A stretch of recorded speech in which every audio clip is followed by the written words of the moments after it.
Before there was cable television, there was pirate television. Curator Andrew Engel talks about the pioneering video collective, the Video Freex, and the exhibit, The Art of Guerrilla Television, at the Dorsky Museum of Arts. From KSAN. Well, it's a weird trip, man, to be on the radio, and the responsibility of, you have to have some criterion, and the criterion usually boils down to your own taste. The best thing to do is just get in here and just kind of flow with it, whatever happens, you know. It's like just flowing. You know, this is an experiment like what you're doing is an experiment. Only, you know, radio is just a little bit ahead of TV, I think. Are there any UHF stations doing this? Doing this trip? You mean television? Yeah.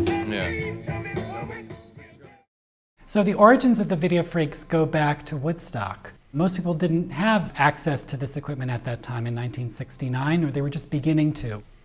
Then they were soon hired by a CBS producer who had already had the idea of doing a TV magazine program about the counterculture. He felt that CBS and the other networks were lagging behind in covering what was going on with youth movements at the time. He heard about the Video Freex through a mailroom clerk named Lou Brill, who was also at Woodstock, along with other staff who ended up becoming Video Freex. Quickly after they were hired by CBS and became part of the Video Freex, they presented this live event for the CBS executives and all their freaky friends in a downtown Soho loft. It allowed the Video Freex to begin the work that made them most known in the video community, and that was for Lanesville television. Today, a lot of artists are involved with social practice, socially engaged art, working within communities as part of their art practice. And the Video Freex were doing this in Lanesville, in this tiny hamlet in Greene County of around 300 people, producing all original content, many times in collaboration with residents of Lanesville. Lanesville TV ran from 1972 to 1977, usually was on once a week. They had a range of programming, a children's program called The Buckaroo Bart Show, which is based on a TV Western. They had the Lanesville TV News Buggy, which was action news in the town of Lanesville, where there was a car accident here, or there was a cow that was born. The afternoon with the news buggy, camera in hand, microphone, all kinds of strange things are possible to happen. But as I said before, and as I'll say again, sometimes peanuts and sometimes shells. Sometimes you get nothing. But it's worth trying, you know? It's worth looking, trolling for news, we call it. The Video Freex were an important contributor to the downtown art scene in New York.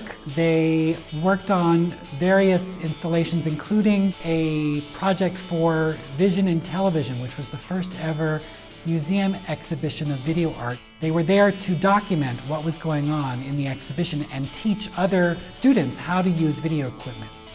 Education and engagement were always an important part of their art practice. They actually received money from the New York State Council on the Arts to do mobile media workshops across New York State.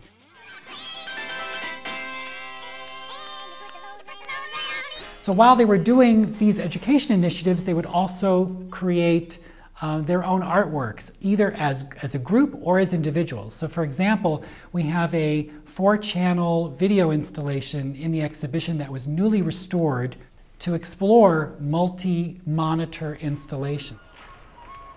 Many people today are standing on the shoulders of the Video Freex, and those people include activists in Zuccotti Park, in Gezi Park, in Tahrir Square. Doesn't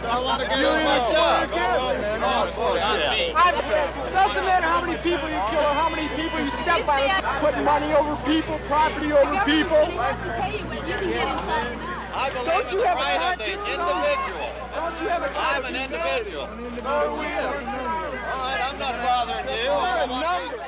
Everyone who has access to portable video today can appreciate what the Video Freex did with much more primitive analog technology back in the 70s. They set an example for so many today who are demanding greater media democracy.